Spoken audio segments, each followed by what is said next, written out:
નમસ્કાર દોસ્તો, સ્વાગત છે તમારું તમારી પોતાની YouTube channel GK by M K sir Gujarati GK પર। આજે આપણા વિડીયોમાં 14 માર્ચ 2026ના 15 મોસ્ટ આઈએમપી ટોપિકને ડિટેલમાં કવર કરીશું, એ પણ ખૂબ જ ઝડપથી। તો પૂરો વિડીયો બહુ ધ્યાનથી જોજો। લાસ્ટમાં તમારી ટેસ્ટ હશે, જેના જવાબો તમારે કોમેન્ટમાં આપવાના છે, અને સાથે જ ગઈકાલના વિડીયોના જે મિત્રોએ જવાબ આપ્યા છે તેમાંથી 3 મિત્રોના નામ પણ આપણે એનાઉન્સ કરવાના છે। અને મિત્રો, જો તમે આપણી ચેનલના વિડીયોને દરરોજ ફોલો કરશો તો તમે કોઈ પણ કોમ્પિટિટિવ એક્ઝામની તૈયારી કરી રહ્યા છો તેમાં તમને નિશ્ચિત ફાયદો થશે, કારણ કે આપણે એવા જ 15 પ્રશ્નો લઈએ છીએ કે જે તમામ સ્પર્ધાત્મક પરીક્ષા માટે ખૂબ જ ઉપયોગી હોય, અને સાથે જ આપણે ડેઇલી, વીકલી અને મંથલી રિવિઝન પણ કરાવીએ જ છીએ। તો મિત્રો, જો હજુ સુધી ચેનલને સબસ્ક્રાઇબ ના કરી હોય તો અત્યારે જ કરી લેજો, જેથી કરંટ અફેર્સ બાબતે તમારે અન્ય કોઈ વિડીયો કે મેગઝીન જોવાની જરૂર ના પડે। તો આજનો પહેલો પ્રશ્ન છે મિત્રો, પાઈ દિવસ દર વર્ષે કઈ તારીખે ઉજવવામાં આવે છે? તો મિત્રો, આજે પાઈ દિવસ છે તે દર વર્ષે ઉજવવામાં આવે છે 14 માર્ચના રોજ। દર વર્ષે 14 માર્ચના રોજ જ આ દિવસે ઉજવવામાં આવે છે। અને મિત્રો, પાઈ છે એ ગણિતનો એક સિમ્બોલ છે જેની અંદાજે કિંમત 3.14 હોય છે। તેને મિત્રો તમને યાદ હશે કે 22 સપ્તમાંશ પણ આપણે કહેતા હતા।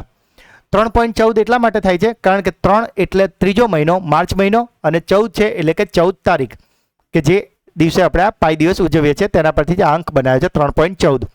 આશરે 4000 વર્ષ પહેલા બેબીલોન અને ઇજિપ્તના લોકોએ પાઈની અંદાજિત કિંમત 3.125 અને 3.1605 શોધી હતી। 5મી સદીમાં ભારતીય ગણિતશાસ્ત્રી આર્યભટ્ટે પાઈની કિંમત 3.1416 આપી હતી, જે દશાંશના 4 અંકો સુધી સચોટ હતી। પાઈ માટે પ્રતીકનો ઉપયોગ 1706માં વિલિયમ જોન્સ દ્વારા કર્યો હતો, અને પાછળથી લિયોનહાર્ડ યુલરે તેને લોકપ્રિય બનાવ્યો હતો। આ સમગ્ર વિશ્વમાં, ખાસ કરીને શૈક્ષણિક સંસ્થાઓ, વિજ્ઞાન સંગ્રહાલયો અને નાસામાં આ દિવસને સ્પેશિયલી ઉજવવામાં આવે છે, અને લોકો ગણિતની વિવિધ સ્પર્ધાઓ યોજે છે અને પાઈના અંકોને યાદ રાખવાની સ્પર્ધા કરે છે। એટલે મિત્રો, પાઈનું મૂલ્ય છે 3.14 અને અથવા એને 22 સપ્તમાંશમાં કહેવાય છે, અને આ એની સિમ્બોલ્સ છે જે તમે જોઈ રહ્યા છો। કયા રાજ્યએ AQI એટલે કે એર ક્વોલિટી ઇન્ડેક્સ અને તળાવના સ્વાસ્થ્યની દેખરેખ માટે લેક એન્ડ એર વોચ પહેલ શરૂ કરી છે? તો મિત્રો, આજે લેક એન્ડ એર વોચ પહેલ છે તેને શરૂ કર્યું છે આપણા ગુજરાતે, અને આનો શુભારંભ થયો છે અમદાવાદથી। કયા દેશની સંસદે વંશ પરંપરાગત સંસદોને હટાવવા માટેના બિલને મંજૂરી આપી છે? તો મિત્રો, આજે વંશ પરંપરાગત સંસદો છે તેને હટાવવાના બિલની મંજૂરી અપાઈ છે બ્રિટન દ્વારા। બ્રિટન સંસદે હાઉસ ઓફ લોર્ડ્સમાંથી બાકી રહેલા 92 વંશ પરંપરાગત સાંસદોને હટાવવા માટે ઐતિહાસિક બિલને મંજૂરી આપી દીધી છે। આ હાઉસ ઓફ લોર્ડ્સ બિલ પસાર થવાની સાથે જ બ્રિટનમાં જે 700 વર્ષ જૂની પરંપરા હતી તેનો હવે અંત આવશે, કે જેમાં જન્મના આધારે સંસદમાં બેસવાનો અધિકાર મળતો હતો। કિયર સ્ટાર્મરની જે લેબર સરકાર હતી તેમણે જણાવ્યું હતું કે લોકશાહીમાં સંસદની બેઠક જન્મથી નહીં પણ યોગ્યતાથી મળવી જોઈએ। સંસદમાં અવરોધ ટાળવા માટે સરકારે વિપક્ષના કેટલાક વંશ પરંપરાગત સંસદોને લાઈફ પીયર્સ એટલે કે જીવન પર્યત સાંસદ તરીકે સભ્યપદ આપવાની દરખાસ્ત પણ કરી છે। મિત્રો, જો હજુ સુધી વિડીયોને લાઈક ના કરી હોય તો પ્લીઝ અત્યારે જ કરી લેજો। આ વિડીયોનો ટાર્ગેટ છે 200 like. The great section hack પુસ્તકના લેખક કોણ છે? તો મિત્રો, આ જે પુસ્તક છે ધ ગ્રેટ સેક્શન હેક તેને લખ્યું છે ઉર્જિત પટેલે, કે જેઓ ભૂતપૂર્વ RBIના ગવર્નર હતા। તો મિત્રો, અહીંયાથી તમારા માટે ક્લાસરૂમ ક્વેશ્ચન, કે મિત્રો, અત્યારે હાલમાં આજની સ્થિતિમાં જ્યારે આપણે આ વિડીયો જોઈ રહ્યા છીએ 14 માર્ચ 2026ના રોજ ભારતીય રિઝર્વ બેંક એટલે કે RBIના ગવર્નર કોણ છે?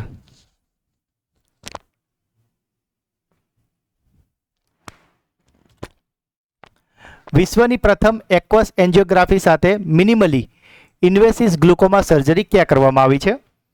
તો મિત્રો, આ જે સર્જરી છે તે કરવામાં આવી છે દિલ્હીના આર્મી હોસ્પિટલમાંથી। સાથે જ મિત્રો, ફેબ્રુઆરી મહિનાનો મંથલી કરંટ અફેર્સ વિડીયો, કે જેમાં આપણે ફેબ્રુઆરીના મોસ્ટ આઈએમપી 200 પ્રશ્નો કરાવ્યા છે, તે વિડીયોની લિંક આ જ વિડીયોના ડિસ્ક્રિપ્શનમાં પણ આપેલી છે, તો તેને અવશ્યથી જોઈ લેજો, જેથી ફેબ્રુઆરીના મંથલી કરંટ અફેર્સ બાબતે તમારે બીજું કોઈ જ જોવાની જરૂર ના પડે। કયો દેશ સત્તાવાર રીતે ફીફા વર્લ્ડ કપ 2026માંથી પોતાનું નામ પાછું ખેંચી લીધું છે? તો મિત્રો તમે જાણો જ છો કે અત્યારે અમેરિકા અને ઈરાન વચ્ચે યુદ્ધ થઈ રહ્યું છે અને આજે ફિફા વર્લ્ડ કપ 2026 છે તેની મોટાભાગની મેચો અમેરિકામાં રમાવાની હતી અને માટે જ ઈરાને પોતાના પ્લેયરોની સુરક્ષા અર્થે હવે સત્તાવાર રીતે ફિફા વર્લ્ડ કપ 2026માંથી પોતાનું નામ પાછું ખેંચી લીધું છે. ભારતની પ્રથમ ખુલ્લેઆમ ક્વિયર સંસદ કોણ બની છે? ખુલ્લેઆમ મતલબ કે જેમણે એક્સેપ્ટ કર્યું છે કે તેઓ પોતે ક્વિયર છે. અને મિત્રો આવા છે મેનકા ગુરુસ્વામી. સુપ્રીમ કોર્ટના વરિષ્ઠ એડવોકેટ મેનકા ગુરુસ્વામી ભારતના પ્રથમ જાહેર રીતે ક્વિયર એટલે કે મિત્રો તમને ખ્યાલ જ હશે જે LGBTQ+ જે ગ્રુપ આવે છે તેમાંથી સાંસદ બન્યા છે. LGBTQ જેમના વિશે તમને જો થોડુંક તો ખ્યાલ હશે પણ તેમ છતાં તમને થોડું કહી દઉં. L એટલે lesbian, G for gay, B for bisexual, T for transgender અને Q ફોર ક્વીર. તો આ ક્વિયર છે એ જ છે આ મેનકા ગુરુસ્વામી જેમણે જાહેર રીતે એક્સેપ્ટ કરેલું છે. તેઓ પશ્ચિમ બંગાળની સત્તાધારી પાર્ટી તૃણમૂલ કોંગ્રેસ દ્વારા રાજ્યસભા માટે નામાંકિત થયા હતા અને માર્ચ 2026માં બિનહરીફ રીતે ચૂંટાયા પણ હતા. આ સાથે મિત્રો જે 2018માં એક સુપ્રીમ કોર્ટનો ઐતિહાસિક ચુકાદો આવ્યો હતો તેમાં પણ તેમની ભૂમિકા ખૂબ જ મહત્વની હતી કે જેણે કલમ 377 હતી તેને રદ કરાઈ હતી અને જેથી જે સમલૈંગિકતા કહેવાય તેને ગુનાની શ્રેણીમાંથી બહાર કરવામાં આવ્યું હતું. જો આ મેનકા ગુરુસ્વામીની વાત કરીએ તો તેઓ ઓક્સફર્ડ અને હાર્વર્ડ લો સ્કૂલમાંથી શિક્ષિત થયા છે અને બંધારણીય કાયદાના નિષ્ણાત પણ માનવામાં આવે છે. સાથે જ મિત્રો 2019માં ટાઈમ્સ મેગઝીને જે 100 પ્રભાવશાળી વિશ્વના નેતાઓની યાદી બહાર પાડી હતી તેમાં પણ તેમને સ્થાન આપવામાં આવ્યું હતું. નેતાની 100 વ્યક્તિઓની વાત છે. કયા રાજ્યની પાન મેથી એટલે કે કસ્તુરી મેથીને તાજેતરમાં પેટન્ટ પ્રાપ્ત થયો છે? તો મિત્રો આજે પાન મેથી એટલે કે કસ્તુરી મેથી છે તે છે રાજસ્થાનની. શૈલેષ કુમારે world para athletic grand prix 2026માં કયો મેડલ જીત્યો છે? તો મિત્રો આજે world para athletics grand prix 2026 છે તેમાં શૈલેષ કુમારે જીત્યો છે ગોલ્ડ મેડલ. BCCI દ્વારા CK Naidu lifetime achievement award કોને આપવામાં આવ્યો છે? તો મિત્રો આજે CK Naidu lifetime achievement award છે તે અપાયો છે પૂર્વ ક્રિકેટર અને કપ્તાન રાહુલ દ્રવિડને. UIDAI આધાર સુરક્ષા મજબૂત કરવા માટે કયો કાર્યક્રમ શરૂ કર્યો છે? તો મિત્રો આજે આધારના જે આપણા ડેટા છે તેને મજબૂત કરવા માટે જે કાર્યક્રમ શરૂ કરાયો છે તેનું નામ છે બગ બાઉન્ટી. BCCIના પ્રતિષ્ઠિત Polly Umrigar award cricketer of the યરથી કોને સન્માનિત કરવામાં આવ્યા છે? તો મિત્રો આજે પોલી ઉમરીગર એવોર્ડ છે તેનાથી સન્માનિત થયા છે શુભમન ગિલ. લદ્દાખ પછી દેશનો બીજો સંપૂર્ણ સાક્ષર કેન્દ્ર શાસિત પ્રદેશ કયો બન્યો છે? તો મિત્રો આજે બીજો કેન્દ્ર શાસિત પ્રદેશ છે કે જે લદ્દાખ પછી બીજો સંપૂર્ણ સાક્ષર બન્યો છે તે છે ચંદીગઢ. ચંદીગઢ 99.93 સાક્ષરતા દર સાથે લદ્દાખ પછી ભારતનો બીજો સંપૂર્ણ સાક્ષર કેન્દ્ર શાસિત પ્રદેશ એટલે કે યુનિયન ટેરેટરી બન્યો છે. શહેરનો સાક્ષરતા દર જે અગાઉ 93.70 હતો તે વધીને 99.93 થઈ ગયો છે. આ સિદ્ધિ કેન્દ્ર સરકારનું જે કાર્યક્રમ ચાલે છે ઉલ્લાસ એ કાર્યક્રમ હેઠળ પ્રાપ્ત થયું છે. મિત્રો ઉલ્લાસનું પૂરું નામ ઘણી બધી પરીક્ષામાં પૂછાય છે માટે આપણે એન પણ એકવાર જોઈ લઈએ. તો ઉલ્લાસનું પૂરું નામ છે understanding life long learning for all in society. ફરી એકવાર ઉલ્લાસ ULLAS understanding life long learning for all in society. અને આ ઉલ્લાસનો હેતુ 15 વર્ષ કે તેથી વધુ વયના નિરક્ષર લોકોને શિક્ષિત કરવાનો છે. મહિલા સાક્ષરતા દરમાં પણ નોંધપાત્ર સુધારો જોવા મળ્યો છે કે જે હવે 99.89 સુધી પહોંચી ગયું છે. મિત્રો જો તમામ કેન્દ્ર શાસિત પ્રદેશ અને રાજ્યો તમામની જો ભેગી વાત કરીએ તો ચંદીગઢ દેશનો 6થો નંબર આવે છે. કારણ કે અગાઉ જે 5 નંબર છે તેમાં લદ્દાખ આવે છે, મિઝોરમ આવે છે, ગોવા, ત્રિપુરા અને હિમાચલ પ્રદેશ આવે છે. એટલે જો કેન્દ્ર શાસિત અને રાજ્યો બધાની જો ભેગા કરીને શ્રેણી બનાવીએ તો ચંદીગઢ 6થા નંબર પર છે અને માત્ર કેન્દ્ર શાસિત પ્રદેશ બનાવીએ તો તેનો બીજો નંબર છે.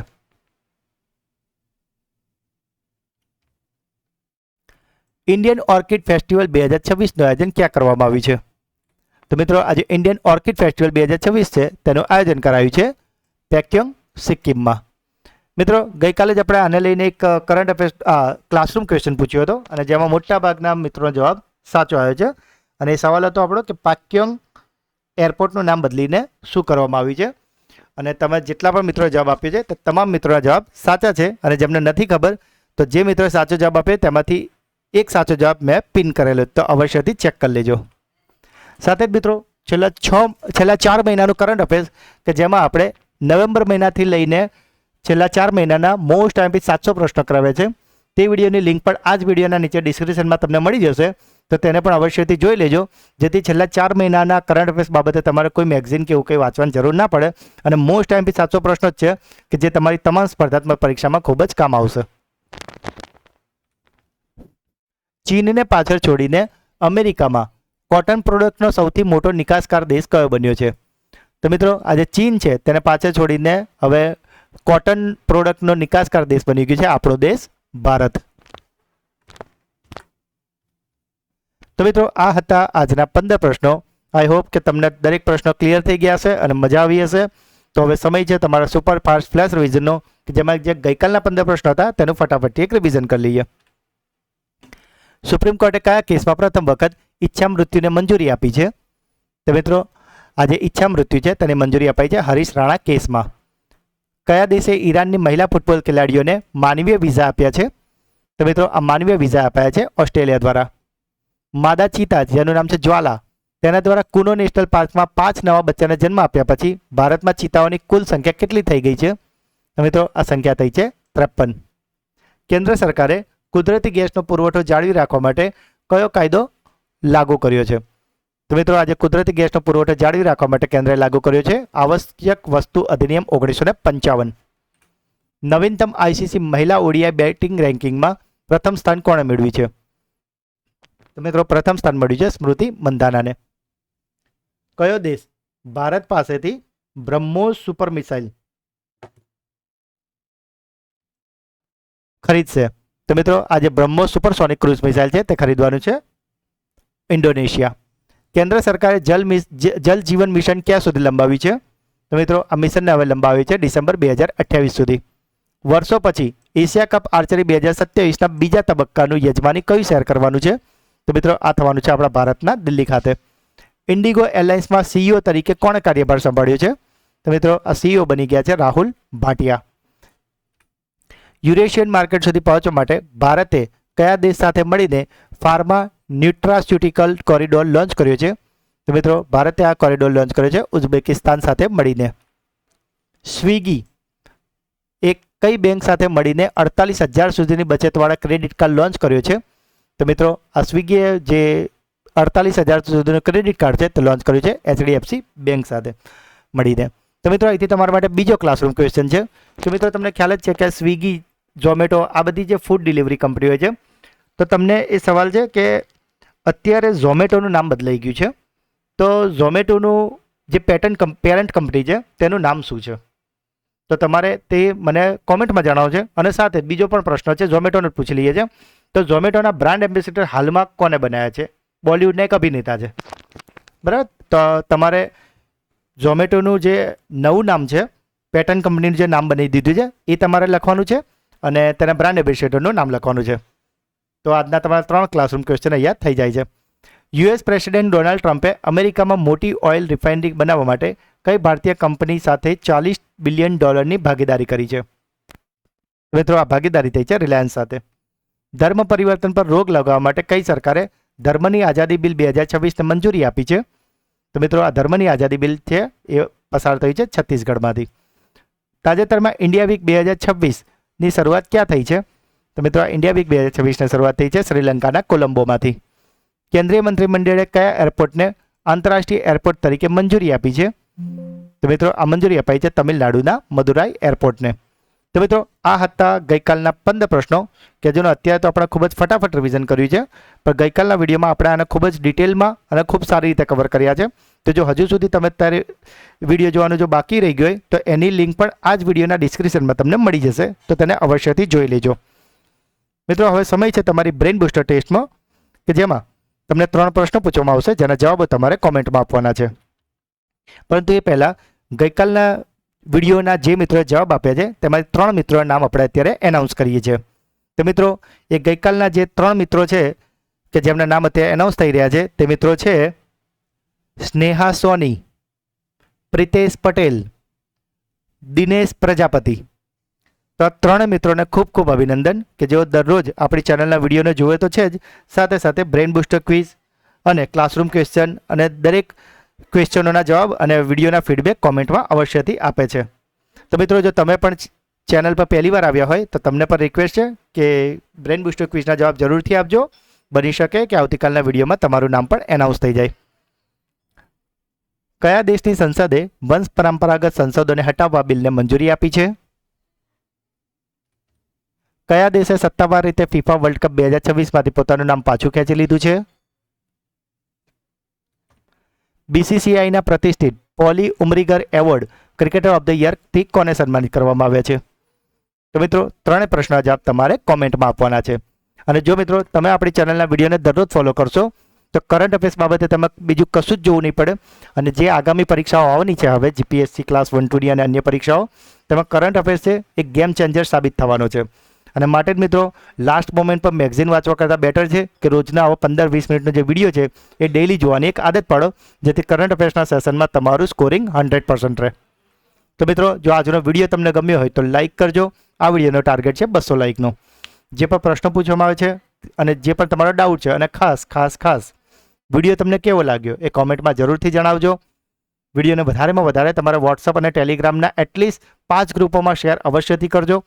અને જો હજુ સુધી ચેનલને સબસ્ક્રાઇબ ના કરી હોય તો અત્યારે જ કરી લેજો. તો મળીએ છીએ એક નવા વિડીયોમાં. ત્યાં સુધી ભણતા રહો, આગળ વધતા રહો. જય હિન્દ, જય ભારત, જય ગુજરાત.